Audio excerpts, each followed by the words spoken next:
Hello students, welcome back. Continue करते हैं correlation. अब कॉरलेशन में जो हमारा मेथड चल रहा है वो चल रहा है कार्ल पियर्सन। तो कार्ल पियर्सन का मैंने डायरेक्ट मेथड, शॉर्टकट मेथड, उसमें डिफरेंट क्वेश्चन, ये सब चीजों को मैंने इन्वॉल्व किया सो दैट कि हमें जो चैप्टर है वो अच्छे तरीके से समझ में आ जाए। लेकिन फिर भी कुछ ऐसी चीजें हैं जैसे कि करेक्शन करना। हमें कुछ डेटा दिया हुआ है, सीरीज नहीं दी हुई, सीरीज तो हम खुद कर लेते, इतना तो हमें पता चल गया कि भाई डायरेक्ट से कैसे करना है, शॉर्टकट से कैसे करना है। डिफरेंट टाइप के न्यूमेरिकल भी मैंने आपको करा दिए। तो इसमें क्या है, इसमें क्या है कि कुछ वैल्यूज डायरेक्ट दी हुई है और उसमें कुछ मिस्टेक हो गई है। तो एक तो मिस्टेक्स को ठीक करना है और फिर कॉरलेशन निकालना है। तो सबसे पहले मैं आपको बता दूं कि जब भी हम क्वेश्चन सॉल्व करते हैं तो ध्यान देना, एक हमारा जो हम मेथड नॉर्मली जो सॉल्व करते हैं वो कैसे करते हैं। हमें एक्स होता है, हम उसका dx लेते हैं, हम उसका डी स्क्वायर एक्स लेते हैं। हमारे पास y होता है, हम उसका dy लेते हैं, डी स्क्वायर y लेते हैं। इसके बाद dx dy लेते हैं ना। हर क्वेश्चन में यही चीज मैं आपको सीक्वेंस से लेता हुआ आ रहा हूं। लेकिन मैंने साथ में कुछ बातें बताई कि हम कॉरलेशन की किसी भी वैल्यू में, यानी कि पूरी की पूरी सीरीज में किसी भी एक चर में किसी चीज की मल्टीप्लाई कर ले, किस चीज का डिवाइड कर ले, किस चीज को माइनस कर ले, किस चीज को प्लस कर ले, क्वेश्चन पे कोई फर्क नहीं पड़ता। नहीं फर्क पड़ता ना। तो फिर हम ये जो dx ले रहे हैं यहां भी तो हम किसी खास वैल्यू को डिडक्ट ही कर रहे हैं, कॉरलेशन निकाल रहे हैं। तो आप चाहें तो बिना डिडक्ट करे भी क्वेश्चन सॉल्व कर सकते हैं। यानी कि आपको क्वेश्चन में x दिया हुआ है, आप डायरेक्ट x का स्क्वायर कर लीजिए, आपको dx लेने की जरूरत ही नहीं है। dx हम इसलिए लेते हैं जिससे कि हमारी कैलकुलेशन थोड़ी सी शॉर्ट हो जाए, कम हो जाए, है ना। बड़ी बड़ी कैलकुलेशन से अगर हम dx नहीं लेंगे तो क्वेश्चन बहुत बड़ा हो जाएगा, लेंथी हो जाएगा। लेकिन आजकल हम पे कैलकुलेटर होता है तो कितना ही बड़ा होने दो, कर सकते हैं। दूसरी खास बात क्या है, यदि हम dx नहीं लेते हैं तो फिर आपको वो क्वेश्चन शॉर्टकट मेथड से ही सॉल्व करना होगा, डायरेक्ट मेथड से सॉल्व नहीं होगा। क्योंकि डायरेक्ट मेथड से वो जब सॉल्व होता जब उसका टोटल 0 होता। एक तरह से आपका dx की जगह x हो गया, आपने सीधा x ले लिया, x का स्क्वायर ले लिया। इसी तरह से y दिया हुआ होगा, y का स्क्वायर ले लिया और फिर x और y की मल्टीप्लाई कर दी। हम इस तरीके से भी कॉरलेशन का क्वेश्चन सॉल्व कर सकते हैं, कोई प्रॉब्लम नहीं है। लेकिन फिर आपको मैंने क्या कहा, शॉर्टकट फार्मूला लगाना पड़ेगा। और इसमें d नहीं है, कहीं भी d नहीं है ना, तो d क्यों रखे हैं, d को हटा दीजिए। भाई dx तो ले रहे हैं इसलिए फार्मूले में dx होता है। तो यहां पर हमने अपने पूरे फार्मूले में से d को गायब कर दिया है। कॉरलेशन का फार्मूला क्या, r equal to n into sigma dx dy, नहीं d गायब कर दो, sigma xy minus sigma dx into sigma dy, नहीं भाई हटा दो d को, तो इंटू सिग्मा x और into sigma y। Clear, d गायब कर दिया। d कब गायब हो गया, जब हमने डायरेक्ट ही स्क्वायर लेकर क्वेश्चन सॉल्व कर लिया। अब कभी कभी क्वेश्चन में हमें वैल्यू दे रखी है प्लस माइनस, अरे उसको डायरेक्ट x मानो, सीधा स्क्वायर करो, y मानो, सीधा स्क्वायर करो, एक्स वाई की आपस में मल्टीप्लाई करो और सीधा आंसर निकाल लो। और कभी कभी तो उस dx का टोटल 0 दिया हुआ है, x का टोटल 0 दिया हुआ है, तो फिर वो शॉर्टकट की जगह डायरेक्ट फार्मूला भी लग जाएगा। कहने का पर्पस ये है कि यदि आप सीधा स्क्वायर कर रहे हैं तो जो वैल्यू है उसका टोटल यदि 0 है तो फार्मूला छोटा वाला लगेगा, और 0 नहीं है तो फार्मूला बड़ा वाला लगेगा। जैसे आपको सीरीज x दी हुई है और मैं यदि इसी का स्क्वायर करता हूं और सारी प्लस में है तो भाई उसमें टोटल 0 तो नहीं हो सकता। 0 कब होता है, जनरली क्वेश्चनों में जब डेविएशन दे देता है। वो x की जगह x के डेविएशन दे रखे हैं, y की जगह y के डेविएशन दे रखे हैं, सीधा स्क्वायर करो और सीधा आंसर निकाल लो। उसमें तो कोई प्रॉब्लम नहीं है, उसमें तो आप डायरेक्ट शॉर्टकट कोई भी फार्मूला लगा सकते हैं। और अगर 0 मिल गया तो डायरेक्ट फार्मूला छोटा वाला लगा सकते हैं।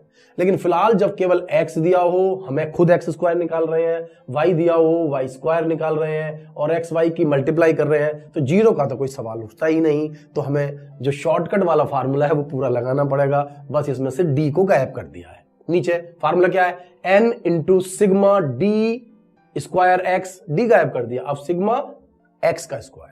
डेविएशन नहीं लिए मैंने, सीधा x का स्क्वायर। अब यहां से ले रहे हैं माइनस सिग्मा dx, तो यहां पर भी d हटा दिया, d को d की जरूरत नहीं है, हमें क्या चाहिए, हमें सिग्मा x स्क्वायर, केवल x का स्क्वायर चाहिए, dx हटा दिया। ऐसे ही फार्मूला होता है n into sigma D square Y, D हटा दिया, sigma Y square minus sigma D Y का होल स्क्वायर, डी हटा दिया, सीधा सिग्मा वाई का स्क्वायर। यानी किसी भी क्वेश्चन को सॉल्व कर सकते हैं। ये कुछ नहीं कि मैं जिस क्वेश्चन को ले रहा हूं उसी को सॉल्व कर सकते हैं। आप सारे क्वेश्चन से सॉल्व कर लीजिए, कोई फर्क नहीं पड़ता। क्वेश्चन में स्पेशली दिया हुआ हो कहीं कि भाई ये डेविएशन मानने हैं, ये एज्यूम्ड मीन मानना है, तो मजबूरी हो गई, अदरवाइज कोई प्रॉब्लम नहीं है, आप कैसे ही कर सकते हैं। बस जैसे आप x या dx मान रहे हैं, अगर उसका टोटल 0 नहीं है तो फार्मूला आपको पूरा लगाना पड़ेगा। ठीक है, अब इस क्वेश्चन में मुझे कुछ दिया हुआ है, मैं क्वेश्चन को पढ़ता हूं और फिर सॉल्यूशन को हम लेते हैं। क्या कह रहा है क्वेश्चन में, उसे समझिए। वो इस क्वेश्चन में कह रहा है a student while calculating the correlation, जब वो कॉरलेशन कैलकुलेट कर रहा था, एक बच्चे ने, किसी ने भी, एक स्टूडेंट ने डिटेल निकाली और correlation coefficient between two variables x and y from 30 pairs, 30 pair से उसने कॉरलेशन निकाला और ये ऑब्जर्वेशन उसने हमें दी। क्या दी? उसने बताया, मतलब प्रोसेस चल रहा है, कॉरलेशन का आंसर नहीं दिया हुआ है, आप क्वेश्चन देख पा रहे हैं तो आंसर ने वो नहीं है इसके अंदर कि कॉरलेशन का आंसर क्या है, बस n 30 दिया हुआ है, तो जो जो दिया हुआ है मैं उससे नोट करता चला जा रहा हूं जिससे हम क्वेश्चन को समझ सकें। n 30 दिया हुआ है, इसके बाद वो कह रहा है सिग्मा x, यानी x का पूरा टोटल कर लिया, 120 दिया हुआ है, सिग्मा x स्क्वायर यानी कि उसने सीधा x का स्क्वायर किया हुआ है, इसलिए मैंने इस क्वेश्चन को लिया है, तो सीधा x का स्क्वायर किया हुआ है, उसका टोटल 600 है, तो x का स्क्वायर कर लिया है, टोटल 600 है। सिग्मा y यानी y का टोटल दिया हुआ है जो कि 90 है, सिग्मा y स्क्वायर यानी y का स्क्वायर दिया हुआ है 250, सिग्मा x y यानी x और y की मल्टीप्लाई का टोटल दिया हुआ है 356। ओके, अब हुआ क्या? It was however later discovered, it was however, उसके बाद पता चलता है, बाद में पता चला है, discovered that at the time of checking, जब हमने इसको सही तरीके से चेक किया, उस बच्चे ने जो काम किया, भाई हम टीचर लोग हैं, हम तो चेक कर रहे हैं ना, लेकिन आपको करना है ठीक, तो हमने उसको चेक किया तो पता चला at the time of checking that he had copied down, उसने 2 पेयर गलती से लिख दिए 8, 12 और 10, 7, यानी x को लिख दिया, x का लिखा, 8 और 12 का ये पेयर बनाया उसने, और y के लिए वही वैल्यू 10 और 7 लिखी, मतलब कि उसने वैल्यू लिख दी गलती से, जैसे x और y लिखते हैं हम, तो x में 8 और 12 और y में उसी के सामने 10 और 7 लिखा, जबकि जो सही वैल्यू थी वो थी 8, 10, 12 और 8, देख सकते हैं 8, 10, 12 और 8, x की वैल्यू 8 और 10 थी, y की वैल्यू 12 और 8 थी। अब उसे आपको ठीक करना है और ठीक करने के बाद आपको इसका कॉरलेशन निकालना है। अब ये आपको ध्यान में देना है कि हमें क्वेश्चन को एक्चुअली में कैसे सॉल्व करें। अब ये डेविएशन से तो हो ही नहीं सकता, क्योंकि इसने कोई मुझे डेविएशन तो दे नहीं रखे हैं, उसने तो मुझे डायरेक्ट सॉल्व कर रखा है, x का सीधा स्क्वायर मारा, y का सीधा स्क्वायर मारा, x और y की मल्टीप्लाई करी और ये सारी वैल्यू उसने मुझे दे दी, और उसमें भी उसने मिस्टेक कर दी उसमें भी क्या करा, मिस्टेक कर दी, x के एक पेयर में 2 वैल्यू गलत लिख दी, y के भी उसी के सामने जस्ट 2 पेयर गलत लिख दिए, उतारते समय मिस्टेक हो गई x और y के 2 पेयर में। अब गलती कहां हुई? x की 2 जो रॉन्ग वैल्यू लिख लो, बिल्कुल रॉन्ग वैल्यू और करेक्ट वैल्यू, जिससे कंफ्यूजन ना हो। x की जो रॉन्ग वैल्यू है वो है 8 और 12, ठीक है, इन दोनों को x में से हटा दीजिए और सही वैल्यू जोड़ दीजिए। तो देख लीजिए अब यहां फटाफट, 8 भी हटा दिया है, 12 भी हटा दिया है, 8 भी हटा दिया है, 12 भी हटा दिया है x के टोटल में से, और सही वैल्यू जो x की है वो है 8 और 10, वो उसमें मैंने सही तरीके से जोड़ दिया है। ब्लैक का इस्तेमाल करते हैं, समझ में बढ़िया आएगा। 8 और 10 जो सही है वो मैंने उसमें जोड़ दिया, x ठीक हो गया। अब y को ठीक कर लीजिए, y की गलत वैल्यू है 10 और 7, तो y में से मैंने 10 घटा दिया और 7 घटा दिया। समझ में आ रहा है भाई? 10 और 7 ये गलत वैल्यू है, ये हटा दी, और सही वैल्यू 12 और 8 है, उन्हें मैंने प्लस कर दिया, 12 जोड़ दिया, 8 जोड़ दिया, प्लस कर दिया, तो x भी ठीक हो गया, y भी ठीक हो गया। लेकिन बेटा हम तो कॉरलेशन कर रहे हैं, एक्स और वाई गलत किया है तो उनके स्क्वायर भी तो गलत करे होंगे। तो अब एक्स के स्क्वायर पे आ जाइए। यहां पर हमने 8 का स्क्वायर लिया 64 जो कि गलत था, हटा दिया। हमने लिया 12 का स्क्वायर 144 जो कि गलत था, हटा दिया। सही वैल्यू क्या थी? एक्स का स्क्वायर 8 का होना चाहिए था 64, वो मैंने जोड़ दिया। एक्स का स्क्वायर 10, 10 का स्क्वायर 100 होना चाहिए था, 100 वाला मैंने जोड़ दिया। चलो जी, एक्स का स्क्वायर ठीक हो गया। लेकिन खाली एक्स के स्क्वायर में कहां, वाई के स्क्वायर में भी तो गलती होगी, तो वाई का स्क्वायर ठीक करो। यानी कि वाई के स्क्वायर में दो गलत वैल्यू, 10 का स्क्वायर 100 और 7 का स्क्वायर 49, तो 100 और 49 ये दोनों हटा दिए। जबकि सही वैल्यू 12 का स्क्वायर 12 12 में 144 और 8 8 64 ये सही थी, ये मैंने जोड़ दिया। पक्का? क्वेश्चन में नियर अबाउट सारी बात हो गई। एक्स ठीक कर लिया, एक्स का स्क्वायर ठीक कर लिया, वाई ठीक कर लिया, वाई का स्क्वायर ठीक कर लिया। लेकिन एक वैल्यू और होती है एक्स इंटू वाई, उसे भी तो ठीक करो। उसे ठीक करो कि भाई जब एक्स और वाई की मल्टीप्लाई करी तो 10 इंटू 8 80 और 12 इंटू 7 84, ये दो वैल्यू ली गई। तो एक तो 80 ली गई जो गलत थी, एक 84 ली गई जो कि गलत थी। अब सही तो मल्टीप्लाई करके आएगी ना, 12 इंटू 8 96, ये सही है, ये जोड़ो। 10 इंटू 8 80, ये सही है, ये जोड़ो। तो सबसे पहला काम हमें यह ढूंढना है कि रॉन्ग वैल्यू कौन सी है, करेक्ट वैल्यू कौन सी है। अब पहले एक्स को ठीक करा, रॉन्ग हटाई, करेक्ट जोड़ी। फिर वाई को ठीक करा, वाई की गलत वाली वैल्यू हटा दी, सही वाली वैल्यू जोड़ दी। फिर एक्स के स्क्वायर में गए, एक्स का पुराना वाला स्क्वायर का हटाया और नया स्क्वायर जोड़ दिया। ऐसे ही वाई का पुराना स्क्वायर घटाया, नया स्क्वायर जोड़ दिया। उसके बाद एक्स और वाई की आपस में मल्टीप्लाई, वहां भी तो मिस्टेक है, तो एक्स और वाई की पुरानी मल्टीप्लाई को माइनस कर दिया और नई मल्टीप्लाई को जोड़ दिया। और अब देखते हैं करेक्ट वैल्यू क्या निकल कर आ रही है। देखिए 120 में 8 और 12, 20 तो घटाना है, 10 और 8 18 जोड़ना है, 20 घटाना है, 18 जोड़ना है। तो कर लीजिए। नेट अगर देखें तो 2 घटाना है, 118 आ गया। नेट देख लीजिए भाई, 18 घटाना है, 20 जोड़ना है, तो इसका मतलब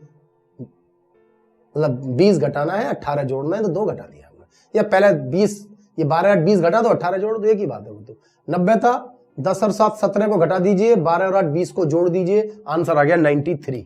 ये करते चले जाइए, ये वैल्यू जो आपकी एग्जैक्ट करेक्ट वैल्यू है। 600 था, 64 और 144 को घटा दीजिए, 64 और 100 को जोड़ दीजिए, वैल्यू आ गई 556 सिग्मा एक्स स्क्वायर। ऐसे ही 250, 100 और 49 गलत वैल्यू थी, दोनों घटा दी, 144 और 64 जोड़ दिए 250 में, और नई वैल्यू करेक्ट आ गई 309। हो गया। अब एक एक्स और वाई और ले लो। 80 और 84 घटा दिया और 96 और 80 जोड़ दिए जो करेक्ट वैल्यू थी, तो ये भी आ गया मेरे पास 368। कुल मिलाकर कॉरलेशन में मुझे 5 वैल्यू चाहिए होती हैं। या तो सीधा स्क्वायर कर रहे हैं तो भी 5, और वैसे भी 5 ही चाहिए होती हैं।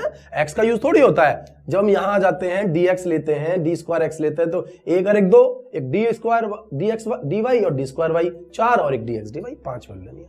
अब वो आपकी मर्जी है, आप किसी भी क्वेश्चन को कैसे भी कर सकते हैं, ठीक है ना। वैल्यू स्क्वायर मेथड हो गया एक तरह से। क्या हो गया? सीधा वैल्यू का स्क्वायर कर दिया। तो कुछ जगह कहते हैं जी वैल्यू स्क्वायर मेथड से करिए, कभी कभी तो क्वेश्चन ही पूछ लेता है, लेकिन जनरली ऐसे क्वेश्चन में छोटी छोटी वैल्यू होती है जो स्क्वायर करना आसान होता है। सीधा स्क्वायर करा, 1 मिनट में आंसर आ गया। तो स्क्वायर वैल्यू स्क्वायर मेथड, ठीक है। तो हम तरीके से पढ़ते हैं। अब इसमें फार्मूला लगाते हैं, उसे सॉल्व करने की कोशिश में हम लग जाते हैं। तो सिग्मा एन कितना था? एन शुरू में दिया हुआ था 30 और सिग्मा एक्स वाई दिया हुआ था 368। तो 368 इंटू 30 लिख लिया। इसके बाद minus D X minus D Y. तो डी एक्स का टोटल चेक करिए, मतलब डी का मतलब सिग्मा एक्स और सिग्मा वाई का। सिग्मा एक्स दिया हुआ है 118 और सिग्मा वाई दिया हुआ है 93। 118 और 93 दो वैल्यू ले ली मैंने। 30 एन था। अब नीचे आ जाइए। अब मुझे पहले एक्स का और फिर वाई का। तो एक्स का यानी एन 30, सिग्मा एक्स स्क्वायर ये रहा 556 ठीक होकर जो आया है, माइनस सिग्मा एक्स का स्क्वायर। सिग्मा एक्स ढूंढिए, सिग्मा एक्स ये रहा 118 इसका स्क्वायर। फिर वाई ढूंढ लीजिए, एन इंटू सिग्मा वाई का स्क्वायर। तो 30 और y का स्क्वायर है, ये रहा हम पे 309। तो 30 और इसकी आपस में मल्टीप्लाई करी, इन दोनों की मल्टीप्लाई करी, ठीक है, माइनस y सिग्मा y का स्क्वायर। सिग्मा y का स्क्वायर 93। ध्यान देना है, एक तो है x और y का टोटल, x और y का टोटल, ठीक है, सिग्मा एक्स और सिग्मा वाई। तो ये सिग्मा एक्स वाई का टोटल नहीं है, सिग्मा एक्स अलग और सिग्मा वाई अलग, तो ये अलग अलग है। और जो एक साथ है एक्स और वाई का टोटल, यानी एक्स और वाई की मल्टीप्लाई का टोटल, और सिग्मा एक्स और सिग्मा वाई की मल्टीप्लाई। ठीक है, अब ये वैल्यू लिखने के बाद हम माइनस करना शुरू कर देते हैं। 30 इंटू 368 मल्टीप्लाई कर लीजिए कैलकुलेटर से। 30 गुणा 368, ये आ गया मेरे पास 11,040। नेक्स्ट 118 इंटू 93, इनकी आपस में मल्टीप्लाई करी तो आंसर आ गया 10,974 और ये 11,040। आप इसे सॉल्व कर लीजिए। 30 इंटू 556 की मल्टीप्लाई करी तो निकल कर आया 16,680। फिर 118 का करा स्क्वायर, स्क्वायर समझते ना, 118 इंटू 118, कैलकुलेटर में एक स्टेप कम कर सकते हैं। 118 इंटू इक्वल टू, सीधा स्क्वायर करते ही ये दोनों वैल्यू मेरे पास आ गई है बेटा। अब इस पे आ जाइए, 30 इंटू 309, 30 की मल्टीप्लाई 309 में करी तो यह आया 9270, 9270, और 93 का अब करा स्क्वायर 8649। तो ये सारी वैल्यूज मेरे पास सॉल्व हो गई। अब क्या करना है, इसमें से इसे घटा लीजिए। 11,040 माइनस 10,974, 66 बचा, वो भी प्लस का, क्योंकि 11,040 में से इसको घटाएंगे 66। अब इसमें से इसे घटा लीजिए, ये प्लस का ही होना चाहिए, ये नेगेटिव हो गया तो इसका मतलब गलती हो गई है क्वेश्चन में। तो 16,680 माइनस 13,924, ये हो गया 2,756। 9270 यानी 9270 में से घटाना है 8649, 8649 घटा दिया तो आ गया 621। हो गया, ऊपर 66 है, नीचे दो वैल्यू हैं, इन दोनों वैल्यूज की मल्टीप्लाई कर दी। 2756 इंटू 621 यानी कि 1711476, ये मल्टीप्लाई होकर आ गया 66, और इसका ले लिया हमने अंडर रूट। अंडर रूट सीधा केवल अंडर रूट का बटन दबाना है, फिर इक्वल टू नहीं दबाना। 1308.23, और फिर इससे इसको डिवाइड कर दिया और हमारा आ गया कॉरलेशन 0.0504। बहुत कम कॉरलेशन आ रहा है ना, जीरो के आसपास का ही कॉरलेशन है ना, तो बहुत ही लोअर कॉरलेशन है। हमें उससे कोई मतलब नहीं है, हमें तो केवल कॉरलेशन का जवाब देना है कि भाई कॉरलेशन कितना है, आर कितना है। आर निकल कर आ गया 0.0504, और ये मेरा वैल्यू स्क्वायर मेथड भी समझ में आ गया कि हम ऐसे कर भी सकते हैं, और इसका रेटिफिकेशन करना है तो कैसे करेंगे और किस तरीके से हमें इस फार्मूले को लगाना है। ठीक है बेटा, तो मिलता हूं नेक्स्ट वीडियो में। Thank you.